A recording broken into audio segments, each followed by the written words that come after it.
कि आज बीजेपी का अगर हमने मैनिफेस्टो देखा उसमें एक बहुत गलत कानून वो लाने की कोशिश कर रहे हैं और वो है एनआरसी सीए। एनआरसी सीए का यही फुल फॉर्म होता है कि नेशनल रजिस्टर ऑफ सिटीजन्स और सिटीजन्स अमेंडमेंट बिल। कि एनआरसी में नाम आने के लिए क्या करना पड़ता है, तो हमको कागज दिखाना पड़ता है कि हम या हमारे पूर्वज 3 पीढ़ियों से इस जमीन पे रह रहे थे, इस जमीन पे कस रहे थे, या भारत देश में हम किधर ना किधर तो रह रहे थे। अभी यहाँ पे जो भी मुसलमान नहीं है, मैं उन सब से पूछना चाहता हूँ कि आपके पास है कागज? आप ये साबित कर सकते हो कि 3 पीढ़ी पहले हमारे पूर्वज भारत के जमीन में थे? एनआरसी सीए का टारगेट सिर्फ आप लोग नहीं है, उसमें हम लोग आपके साथ खड़े हैं। यहाँ के दलित हो गए, बहुजन हो गए, पारसी समाज बोल लो, उनको बचपन से कुछ भी किधर भी चोरी होता है तो पारसी समाज के हमारे भाई को उठा के लेके जाते हैं। उनके पास कहां से आएगा डॉक्यूमेंट? जो विजेएनटी बोलते हैं, आपको विजेएनटी पता है?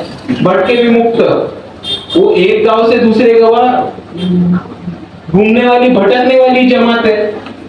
उनके पास कहां से आएगा पेपर कि हम 3 पीढ़ियां इस जमीन पर रह रहे थे?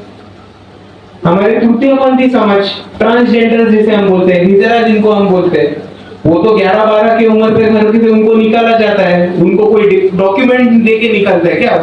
वैसे ही घर छोड़ के चले जाते हैं। आदिवासी बांधव जो जंगल में रहते हैं, पहाड़ों में रहते हैं, बंजारा समाज जो तांडों में रहता है, उनके पास कहां से आएंगे डॉक्यूमेंट्स? और उससे भी बेहतर, अगर कोई ब्राह्मण हो, मराठा हो, मारवाड़ी हो, कट्टर बीजेपी का वोटर भी हो, और उनका किसी अपघात में घर गया हो, चाहे आग में जल गया हो, भूकंप आया हो, पूर्व में बाढ़ आने की वजह से उनको एक जगह से दूसरी जगह जाना, गांव बसाना पड़ा हो, उनके डॉक्यूमेंट्स पानी के नीचे गए हो, भूकंप में दफनाए गए हो, वो कहां से लाएंगे डॉक्यूमेंट? और मैं इसीलिए आप सबके सामने ये बात रखना चाहता हूं कि एनआरसी सीए सिर्फ यहाँ के मुसलमानों के खिलाफ नहीं है, वो यहाँ के सारे मजलूमों और वंचितों के खिलाफ है।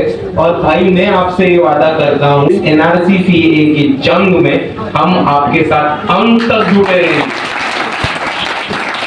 वंचित वंचित